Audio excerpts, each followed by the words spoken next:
dia a todos. Bom dia. Eu confesso para vocês que eu tenho sido grandemente abençoado em todo esse congresso. Tem sido muito bom compartilhar a palavra de Deus, ouvir as experiências dos irmãos. E realmente eu já estou sentindo saudades do Rio Grande do Sul. Gosto muito do Sul, como eu digo para vocês. Morei um tempo no Sul. E no grande conflito, nós temos alguém que é acusado. Deus é acusado, não é verdade? E como Deus é acusado, ele precisa fazer certas coisas para provar que essas acusações contra ele não são verdadeiras. Nós acabamos de ver que a última reivindicação do caráter de Deus aqui na Terra vai ser qual grupo? Os 144 mil. Que vão ser aqueles que vão provar que realmente a lei de Deus pode ser obedecida perfeitamente. São aqueles que, como diz no grande conflito, viverão na presença de um Deus santo sem um intercessor. Então Deus está fazendo coisas, está tomando medidas para que o seu caráter seja reivindicado. Na obra de sustento próprio, acontece também um grande conflito. E acusações também são feitas. E uma dessas acusações é que é um ato de deslealdade para com a igreja, querendo dizer organização, que o Ministério de Sustento Próprio venha a aceitar dízimos.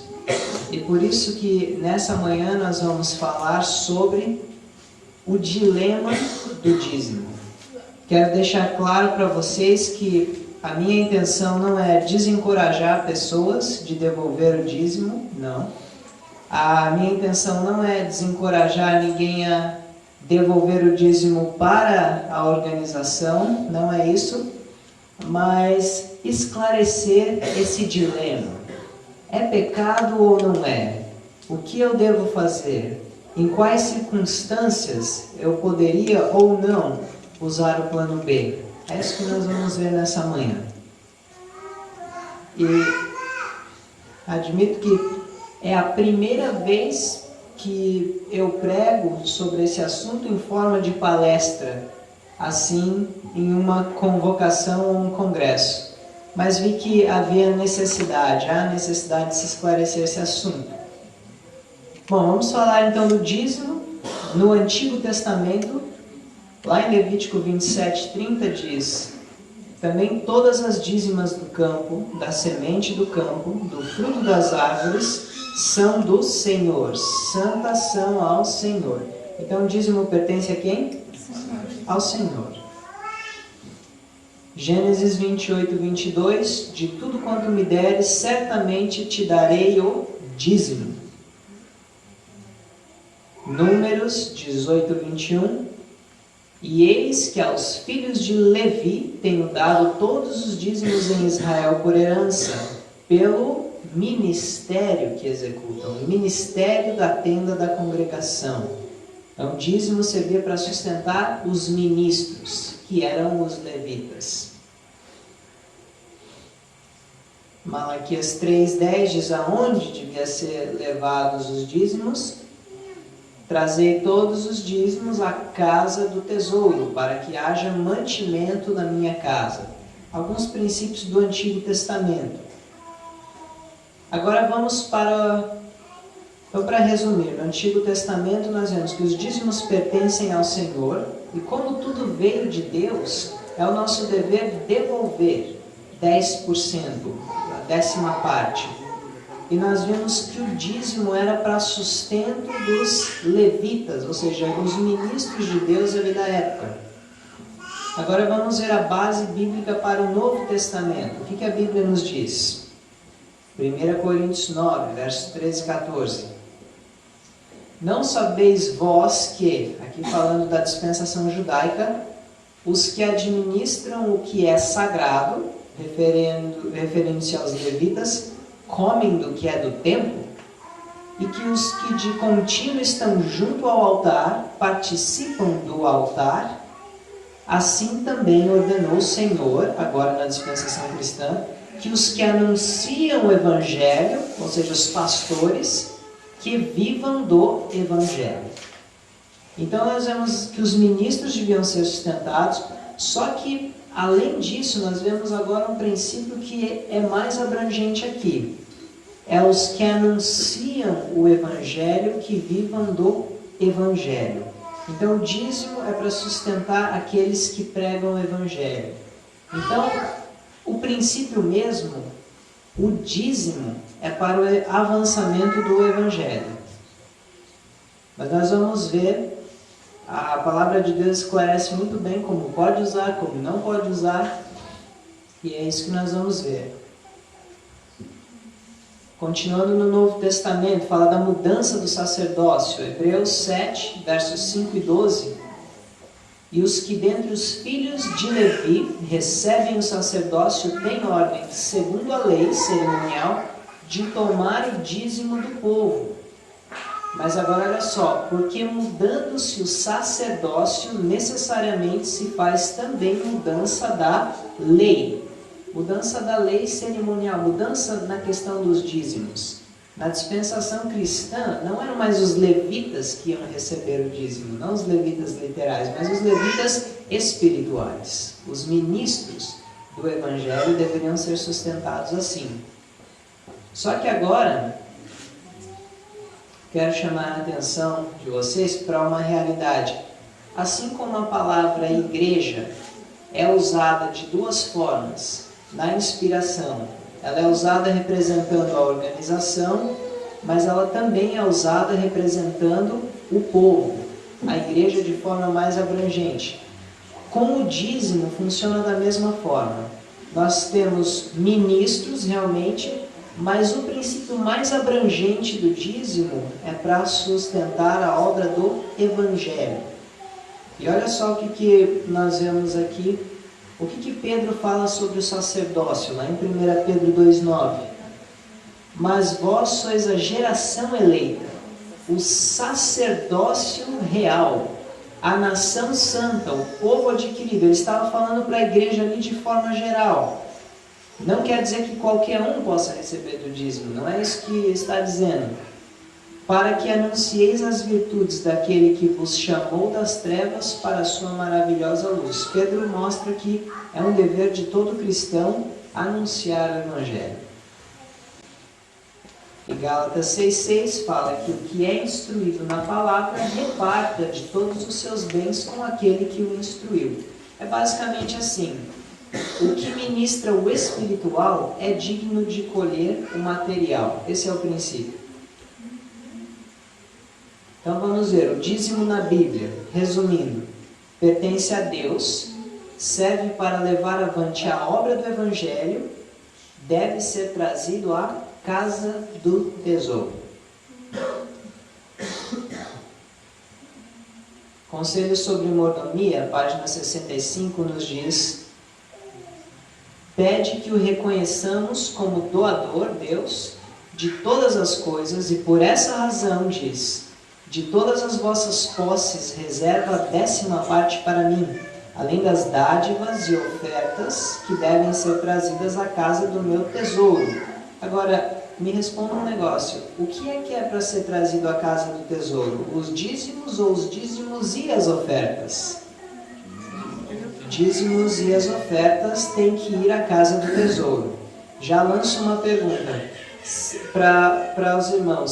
Sendo assim, que é o que a Bíblia diz, se o ministério de sustento próprio ele não é digno de dízimo, será que ele é digno de oferta? Não. Se a casa do tesouro se limita à organização, ninguém deveria nem devolver dízimo e nem dar oferta ao ministério de sustento próprio. Entende? Porque os dízimos e as ofertas têm que ser trazidos à casa do tesouro. Mas a questão que nós vamos ver aqui é: o que é casa do tesouro? Continuando. É essa a provisão que Deus fez para levar avante a obra do Evangelho. Dízimos e ofertas para levar avante a obra do Evangelho. Conceito repetido constantemente. Agora vamos ver a história do dízimo na Igreja Adventista do Sétimo Dia. Nos primeiros anos da Igreja Adventista do Sétimo Dia, homens que pregavam a mensagem em tempo integral dependiam para seu sustento do apoio do próprio trabalho ou de ofertas voluntárias espontâneas dos irmãos. Ou seja, eles pregavam, mas eles tinham que trabalhar para ganhar o próprio dinheiro. E estas condições não eram favoráveis ao avanço da causa, porque tornavam o salário dos obreiros algo espasmódico e instável. Mas em 1859, um plano mais regular para o apoio dos ministros adventistas foi estabelecido, chamado de doação sistemática. Doação sistemática não era dízimos ainda, mas era um sistema assim regular para sustento das pessoas que pregavam o Evangelho. Quando os planos para a manutenção e expansão da obra foram ampliados, o espírito de abnegação foi estimulado até que, à luz da Bíblia, foi revelado o sistema de dízimos e ofertas. A luz foi vindo de forma gradual. A princípio era uma coisa assim esporádica, ficava muito difícil para os ministros. Depois a doação sistemática, que cada um separava uma quantia e dava sistematicamente. E depois veio a luz da Bíblia sobre a questão de dízimos e ofertas, que aí ajudou muito na obra. Vamos ver qual é o plano A de Deus. Aqui nós temos a questão de plano A e plano B de novo. Qual é o plano A de Deus para dízimos e ofertas? Ali na carta 96 de 1911, diz o seguinte. Muitas dessas citações são traduzidas, tá? Às vezes a razão pela qual nós não temos o conhecimento desses assuntos é que muito desse material está em inglês. Mas a serva do Senhor nos diz: você me perguntou se eu aceitaria seu dízimo e o usaria na causa de Deus onde fosse mais necessário. O irmão queria dar o dízimo para ela administrar. Em resposta, eu diria que não recusaria fazê-lo, quer dizer, não é errado, mas, ao mesmo tempo, lhe diria que há um caminho melhor, quer dizer, há um ideal, há um plano A. É melhor confiar nos ministros da onde? Da associação onde vive e nos líderes da igreja onde você adora. Por quê? Isso está de acordo com o princípio bíblico. Porque onde você adora, onde está o seu pastor, é onde você recebe o seu alimento espiritual. Não é verdade? Então você dá do material para sustentar aqueles que dão o seu alimento espiritual. Esse é o plano A ideal de Deus. Ela falou, é assim, ó, o melhor é que você faça isso. Mas vamos continuar lendo. Conselho sobre mordomia 93. Alguns se têm sentido mal satisfeitos e dito: não devolverei mais o dízimo, pois não confio na maneira como as coisas são administradas na sede da obra. Será que isso é uma atitude correta? Roubareis, porém, a Deus por pensardes que a administração da obra não é correta? Apresentai vossa queixa franca e abertamente no devido espírito e às pessoas competentes. Da mesma forma que a corrupção no governo não é uma desculpa para o cristão não pagar impostos, a corrupção na organização já existia naquela época. Não é uma desculpa para a pessoa falar, eu não vou mais devolver o dízimo. Entende? Isso é o que fica claro nesse texto. Mas o que a pessoa deve fazer? Leva a sua queixa a quem é competente, a quem está relacionado com o problema. Vai ao tesoureiro na associação, vai às pessoas que estão encarregadas do assunto e apresenta a queixa no Espírito de Cristo. Mas agora, nós também vamos ver um plano B, algo que aconteceu frequentemente nos dias da irmã White, e nós temos instrução sobre isso. O plano B, lembra, é quando o plano A está falhando. Aí você precisa usar um plano B. Um exemplo disso foi o Dr. Kellogg. Dr. Kellogg fará as coisas que me entristecerei por ter se sentido compelido a fazer. O que era isso? Diz que se não for permitido que os meios aqui é recursos, dinheiro, sejam utilizados para levar a mensagem através dos obreiros médicos missionários às igrejas, ele separará o dízimo que é pago à associação para sustentar a obra médico-missionária. O que estava acontecendo? Uma negligência do dízimo ser canalizado para esses obreiros médicos missionários por parte da associação.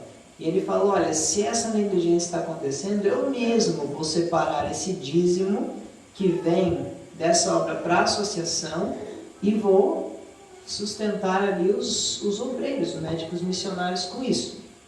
Continuando. O irmão White continua dizendo, vocês devem chegar a uma compreensão e trabalhar harmoniosamente. Separar ele, o dízimo do tesouro, seria uma... Olha só o que ela diz. Aqui, tesouro, ela está se referindo à organização, à associação. Claro, isso é claro. Ela fala assim, separar o dízimo do tesouro da organização seria uma... Preste atenção nisso. Necessidade que temo grandemente. Ela tinha medo, porque já imaginou a repercussão se começasse a desviar dízimos para cá e para lá? Só que isso foi o que? Uma necessidade que ela temia muito que pudesse acontecer, por causa da falha das linhas regulares. Se este dinheiro em dízimo é pago pelos obreiros ao tesouro, por que, pergunto, não deveria ser esta quantia repartida para levar avante a obra médico-missionária? Quer dizer, não há problema nenhum nisso, mas eu temo com o que pode acontecer se isso começar a ser feito, é o que ela está dizendo. Mas ao mesmo tempo vejo como uma necessidade. Tem situação difícil. Isso está na carta 51A, 1898, aos pastores Smith e Irwin. Mais uma citação da carta 262 de 1902 para James Edson White. Ela disse assim, tenho $75 do irmão X, dinheiro de dízimo, e achamos que seria melhor enviá-lo ao campo do sul para ajudar os ministros negros. Quero que seja especialmente aplicado aos ministros negros para ajudá-los com seus salários, porque eles não estavam recebendo o suficiente para manter-se e as suas famílias. Então, ela julgou ser necessário que aqueles ministros recebessem diretamente, sem passar pelo canal da associação, porque eles estavam fazendo a obra no sul, pregando o evangelho. Lembra do princípio geral, dízimo e oferta. O dízimo, principalmente, ele é unicamente para o avançamento do evangelho. E esses ministros estavam pregando o evangelho ali. Vai deixar para depois. Quero que seja especialmente aplicado aos ministros. Ok. Mais uma citação. Diz assim, meu irmão, desejo lhe dizer, seja cuidadoso em sua forma de proceder. Olha só, eu quero que vocês percebam que não era uma coisa rebelde, revoltada, mas era uma coisa feita com muita cautela, por causa da repercussão que isso poderia dar. Seja cuidadoso em sua forma de proceder. Você não está procedendo sabiamente. Quanto menos você tiver que falar acerca do dízimo que tem sido destinado ao campo mais necessitado e desanimador do mundo, mais sensato será. O dízimo destinado ao sul dos Estados Unidos. Então, quanto menos dar publicidade ao assunto, melhor, é o que ela estava falando.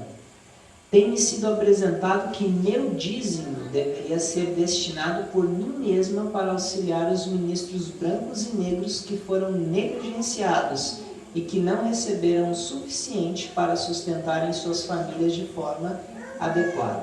Então nós já vemos aqui uma coisa.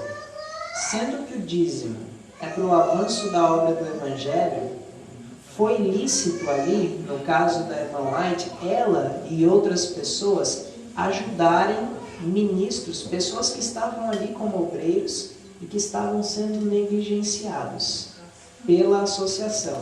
Então foi lícito dízimos ir diretamente para lá, sem passar pelos canais da associação. Todos estão nos seguindo até agora? Até agora está claro, né? E continuando. Quando minha atenção foi chamada aos ministros de idade, brancos ou negros, foi meu especial dever investigar suas necessidades e provê-las. Esta deveria ser minha obra especial e fiz isso uma série de vezes. Ela própria desviou do tesouro organizacional uma série de vezes, ela disse. Nenhum homem deveria atribuir má fama ao fato de que em casos especiais, o dízimo seja usado desta maneira. Quanto à obra pelos negros no sul, aquele campo tem sido e ainda está sendo roubado dos meios, recursos financeiros que deveriam chegar aos seus obreiros. Isso é só para dar mais ênfase ao que a gente falou. Agora, olha só uma definição mais ampla de tesouro. O que é casa de tesouro no sentido mais amplo? Casa do tesouro. Ó, se houve casos nos quais nossas irmãs, aí falando de outras irmãs, destinaram seu dízimo à ajuda dos ministros, trabalhando pelos negros no sul, que todo homem, se for sábio, fique quieto, não dá publicidade. Eu mesma tenho destinado meu dízimo às causas mais necessitadas que têm me sido apresentadas. Agora, prestem atenção nisso aqui. O que é a casa do tesouro? Tenho sido instruída a fazer isso. E sendo que o dinheiro não é retido do tesouro do Senhor, não é uma questão que deva ser comentada, pois será necessário eu tornar públicas estas questões, o que não desejo fazer porque não é o melhor. Ou seja, ela falando assim, eu enviando esses dízimos meus e de certos irmãos diretamente para a causa necessitada que está pregando o Evangelho, o dinheiro não é retido do tesouro do Senhor. Então, o que é casa do tesouro? O que é o tesouro do Senhor? Obra do Evangelho. Entendeu? Esse é o tesouro. A organização, embora em alguns contextos ela seja usada como tesouro do Senhor, casa do tesouro, no seu sentido mais amplo, é a obra do Evangelho. Vocês conseguem ver isso? Para mim é muito claro. Mas ela sempre dizendo, olha, não torna público. Será necessário que eu torne públicas essas questões, ela falou. Uma hora ou outra eu vou ter que tornar isso público. Mas por enquanto, deixa assim. Entende?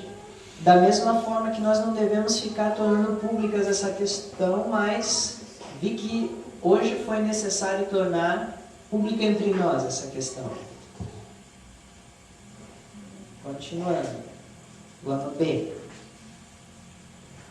Há alguns casos que têm estado diante de mim por anos e tenho suprido suas necessidades através do dízimo, como Deus tem me instruído a fazer. Ah, mas Ellen White, eu já ouvi assim, mas Ellen White era profeta, por isso ela fez isso.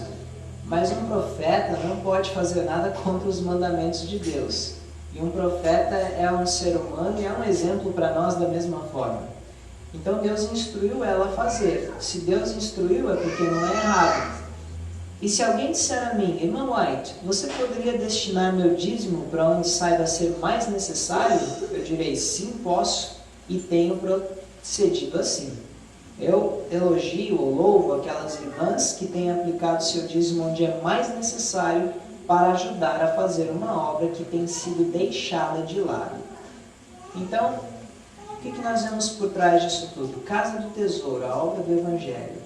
E quando se vê que a obra do Evangelho é negligenciada em certos campos, foi lícito ali destinar o dízimo diretamente àquela causa que via que estava fazendo a obra de Deus, mas que estava sendo negligenciada pela associação. Não era uma afronta à organização, mas nós temos que entender que a obra de Deus está acima da associação. A igreja, no seu sentido mais amplo, está acima da associação. Então nós temos que ter muito discernimento em quando uma obra que é de Deus está sendo negligenciada ou não pela associação. Outra coisa que nós vemos, circunstâncias alteram os casos. Isso foi necessário porque obras estavam sendo negligenciadas.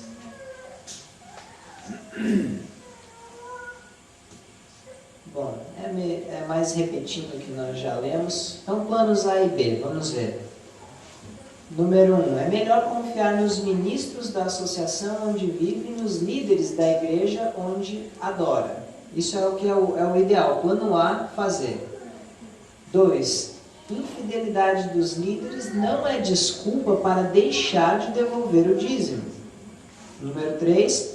Separar o dízimo do tesouro, ela está falando aqui da organização, seria uma necessidade que temos grandemente, foram as palavras de Ellen White, 1898. 4. Não deveria dar-se publicidade ao assunto do desvio do dízimo. E 5. Ela disse também em 1905, 7 anos depois que ela fez a primeira declaração do tesouro do Senhor, ela falou: enviando o dízimo diretamente às causas necessitadas, ele não é retido do tesouro do Senhor.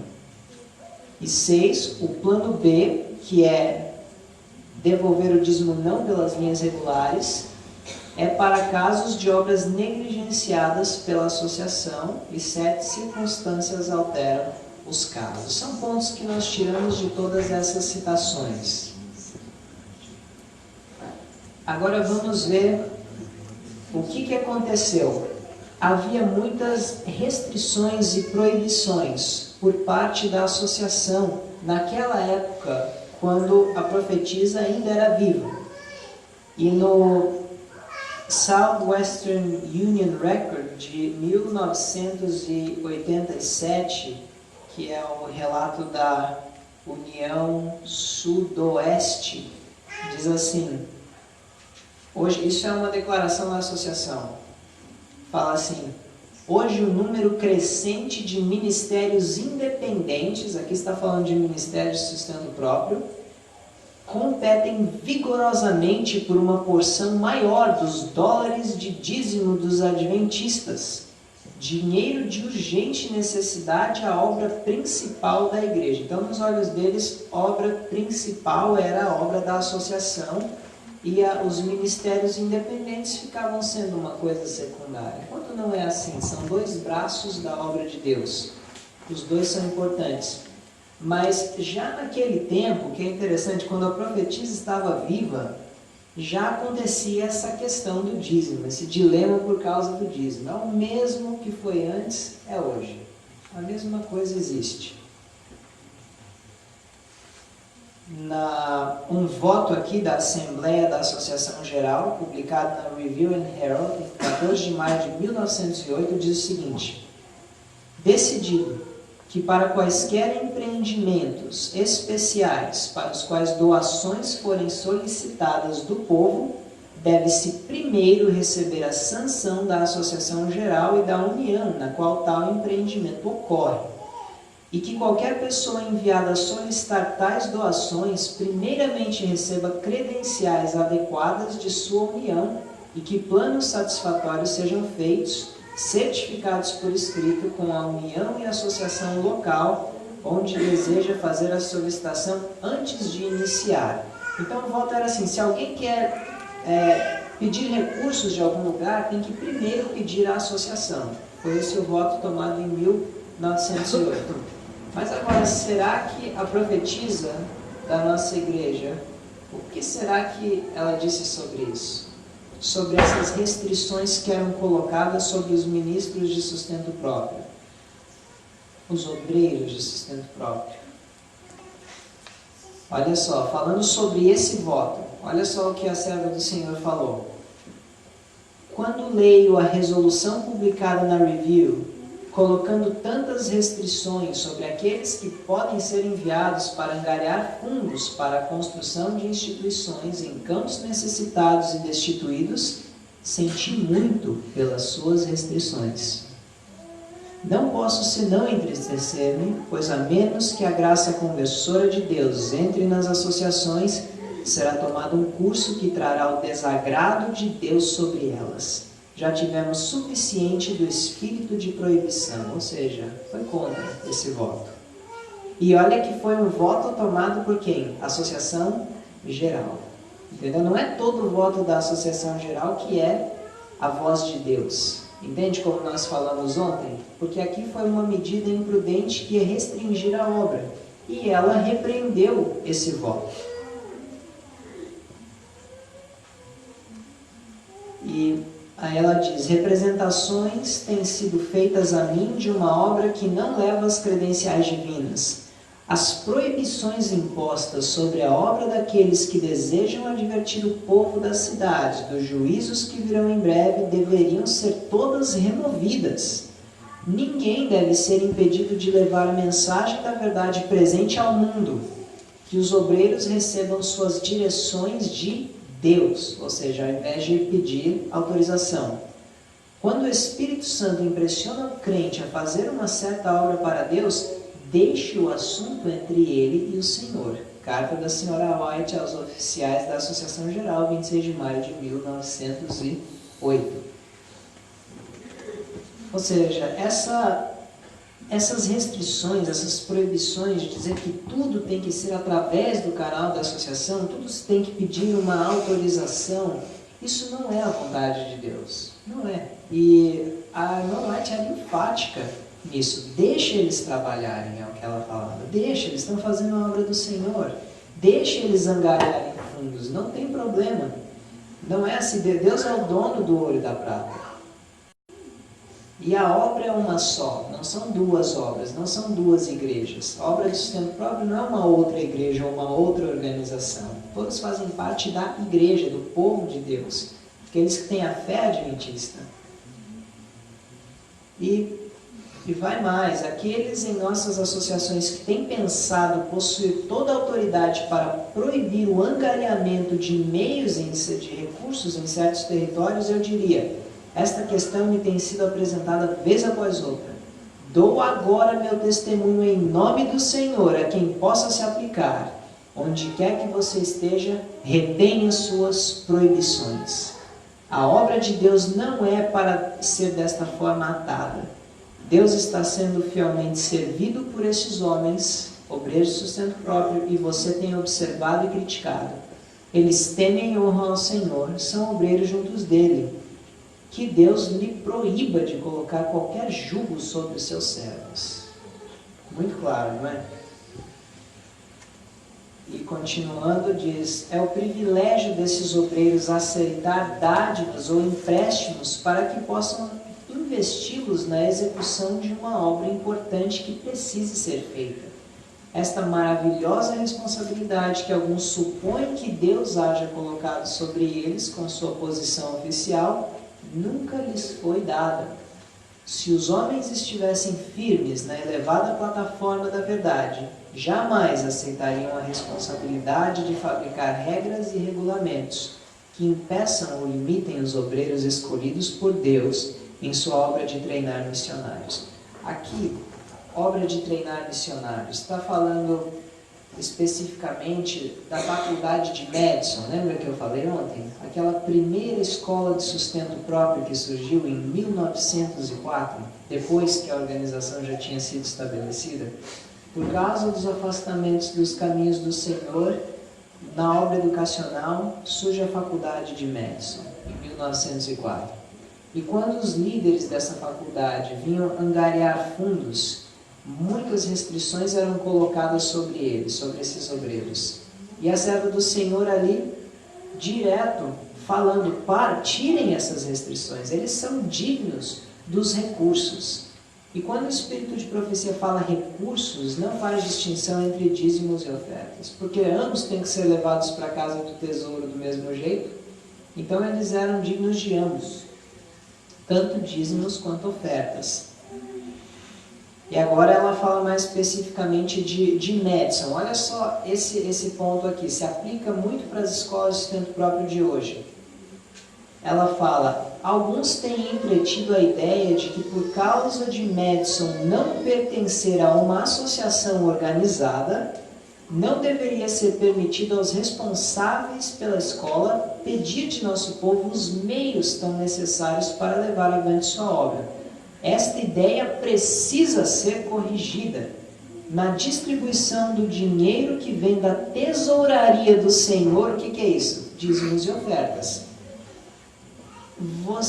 Vocês têm direito a uma porção, assim como os que estão ligados aos nossos necessários empreendimentos, que são executados em harmonia com a instrução do Senhor.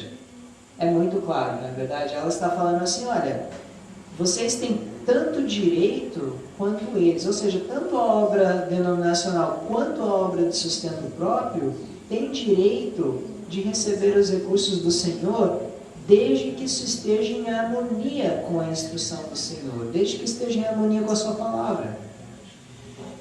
Isso ela escreveu para Percy McGinn, que era um dos líderes de Madison. E aí, McGinn, no seu diário, 14 de maio de 1907, isso é o diário dele, não é a irmã White escrevendo, mas ele escreveu assim, falei-lhe, a irmã White, sobre a posição da Associação Geral quanto ao fato de as instituições que não pertenciam à associação não deverem receber nenhum dinheiro. Absurdo, agora ele cita a irmã White, absurdo, até um grupo de tolos deveria saber melhor. Daniels, que era o presidente da Associação Geral então, e os que estão com ele tomaram uma posição sobre este assunto que não é de Deus. Ou seja, querer impedir essa obra que era de Deus, uma obra de sustento próprio, de solicitar os dízimos e ofertas, recursos, de modo geral, tomaram uma posição que não é de Deus. É muito claro. É só estudar a história da Igreja Adventista que fica tudo claro. Libertando a consciência.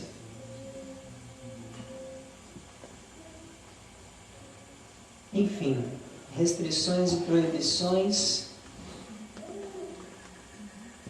Eu acho que já ficou claro por essa sessão. Aí ela coloca assim, esses obstáculos não foram postos lá pelo Senhor. Em algumas coisas o planejamento e os instrumentos finitos dos homens têm operado contra a obra de Deus. Madison School Special Testimonies, série B, número 11, página 25, para a escola de Madison. Esse é de Ellen White.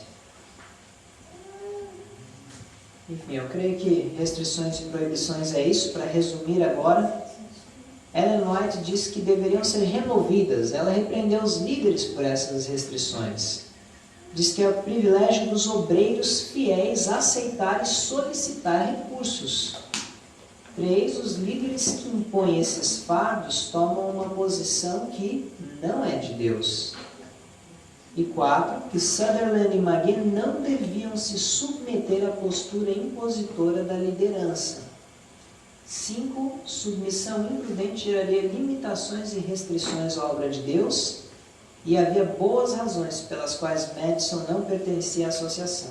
Uma das citações que nós pulamos, ela diz até assim a Sutherland e McGinn, a associação, aliás, vocês bem sabem o porquê deles não estarem trabalhando com a associação. É exatamente por causa dos afastamentos dos princípios na obra educacional. Foi por isso, não foi porque eles são rebeldes, e por causa dessa necessidade, eles também são dignos dos recursos que entram. Então, qual seria a postura correta? Vamos no diário de McGinn, ainda ele escreveu isso, 9 de agosto de 1904. Conversei com a senhora White e Willie White a respeito de nosso plano para a reorganização.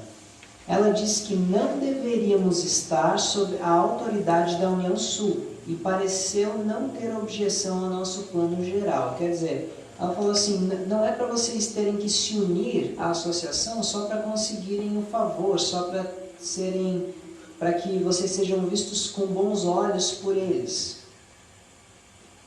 Vocês são livres para fazer a obra, basicamente isso.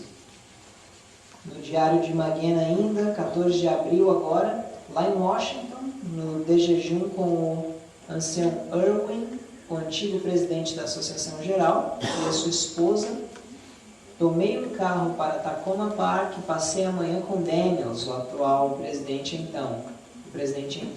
Tivemos uma conversa muito satisfatória. Disse-lhe por que nossa escola era independente e por que teria que comer dos pães da proposição, ou seja, comer do que é do altar. E por aí vai. Ele conversa com a irmã White quanto à atitude da Associação Geral para com eles, com Madison. Outros estavam presentes. Eu lhe disse que a administração reclamou que não temos o direito de arrecadar dinheiro do povo, da igreja, a não ser que pertencêssemos e fôssemos controlados pela associação.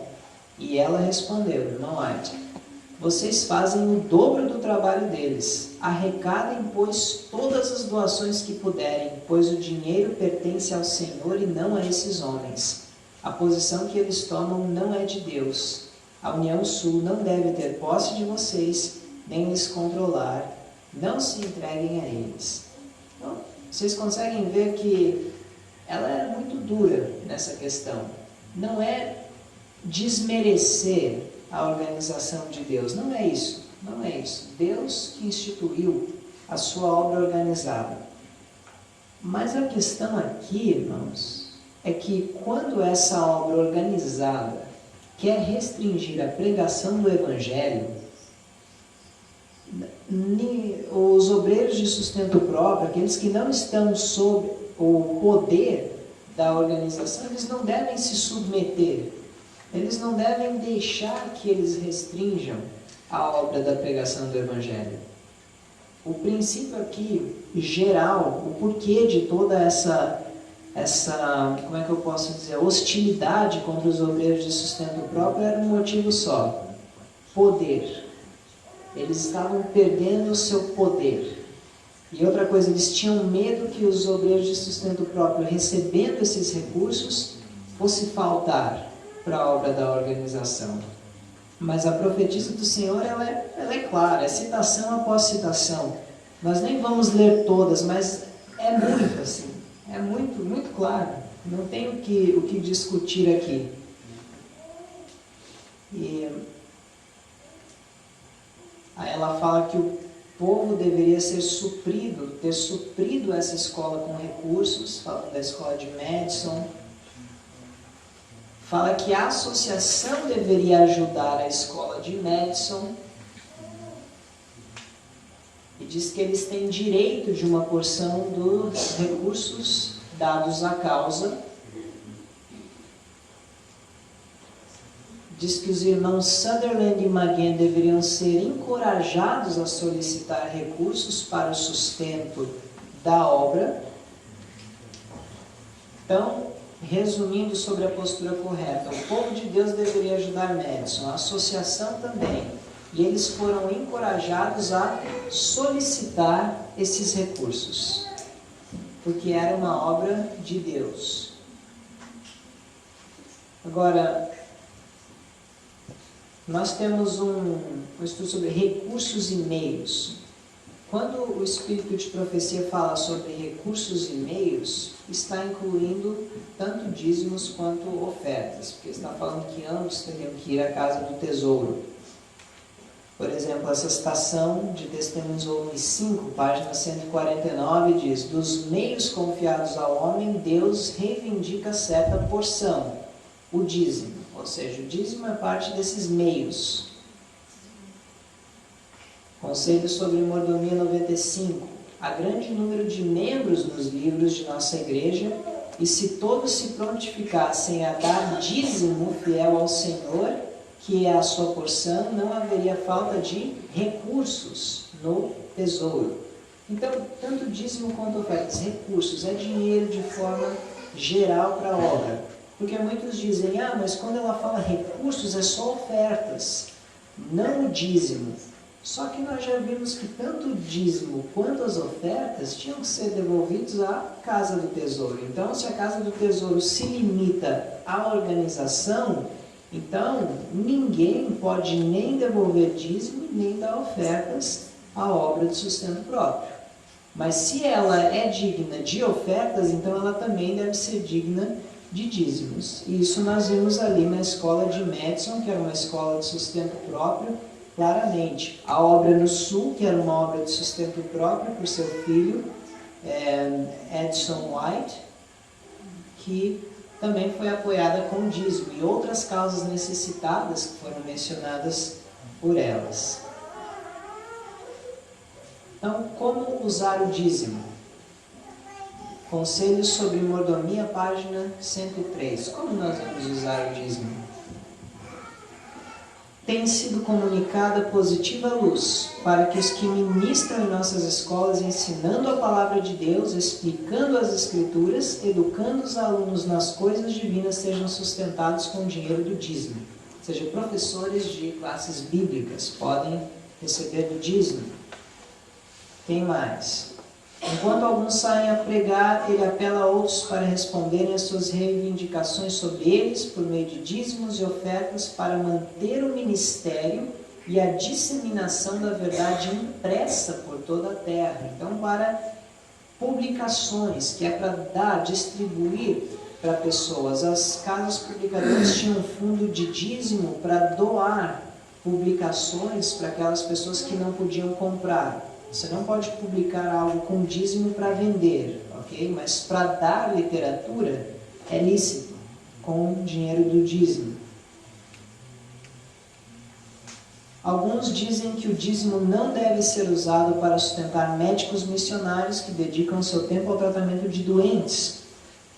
Sou instruída a dizer que a mente não deve tornar-se tão estreita que não possa apreender a verdade da situação.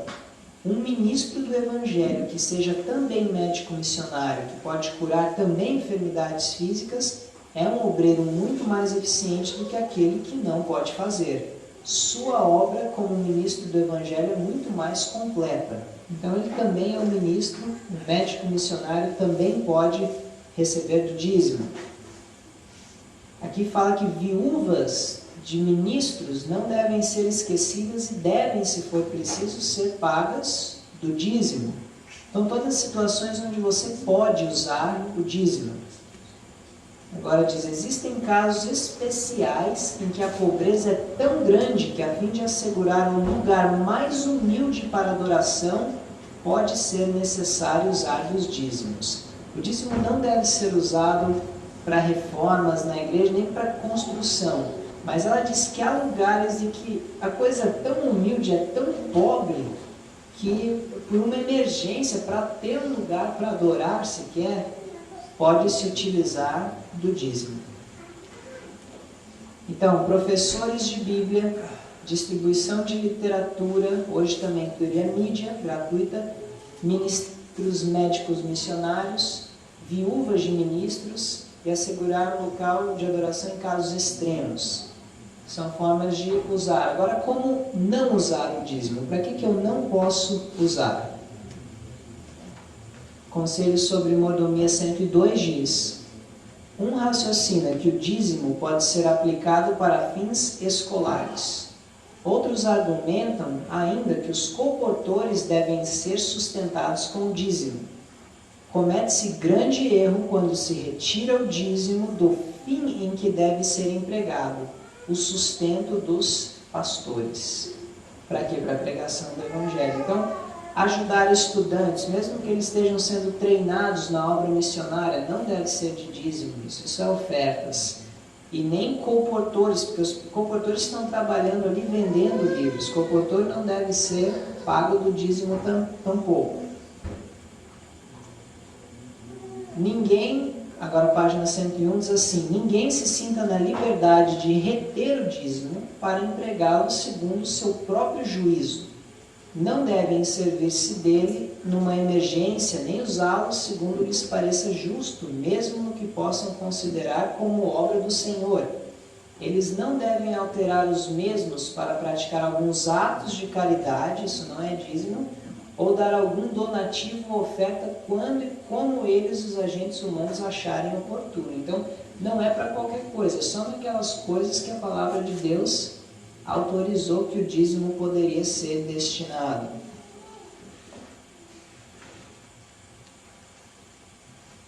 Que fala, o dízimo não deve ser considerado fundo para os pobres, não é para ajudar os pobres. É um erro usar o dízimo para atender a despesas ocasionais da igreja. Neste ponto tem havido um desvio dos métodos corretos. Enfim, para resumir, fins escolares não deve, comportores também não, qualquer forma que alguém julgar necessário, atos de caridade, fundo para os pobres e nem despesas ocasionais da igreja, reforma, essas coisas, para isso não se usa o dízimo. E um dever de todos. Atos dos Apóstolos 75 diz: se o dinheiro entrasse para a tesouraria de acordo com este plano divinamente recomendado, a 10ª parte do que ganhamos e as ofertas liberais, haveria abundância para o avançamento do trabalho do Senhor. Então, quer seja o dízimo devolvido através dos canais da obra denominacional, quer seja o dízimo devolvido através dos canais da obra de sustento próprio, isso é uma questão, nós já vimos que os dois é lícito. O plano A era que fosse através da organização, mas pela obra do Evangelho ser negligenciada, se torna necessário que recursos venham diretamente a essas obras negligenciadas. Obras de sustento próprio que estão pregando a verdade não são apoiadas pela associação. A questão era poder, assim como o Madison, porque eles não estavam sob o controle da associação. A associação dizia, vocês não são dignos. Mas a serva do Senhor repreendeu. Então, os princípios foram lançados, como eu disse, não é para desencorajar alguém a devolver o dízimo para a organização, mas o meu desejo é que esse estudo tenha ajudado a libertar a nossa consciência. Não é pecado se uma pessoa quer devolver o seu dízimo ou dar ofertas, não sendo através da obra organizacional. Se for pelas razões certas que nós vimos, se for pelas motivações corretas. Então a minha oração é que Deus possa dar discernimento a cada um de nós e que cada um possa fazer conforme Deus direcionar. Amém. Vamos fazer uma oração.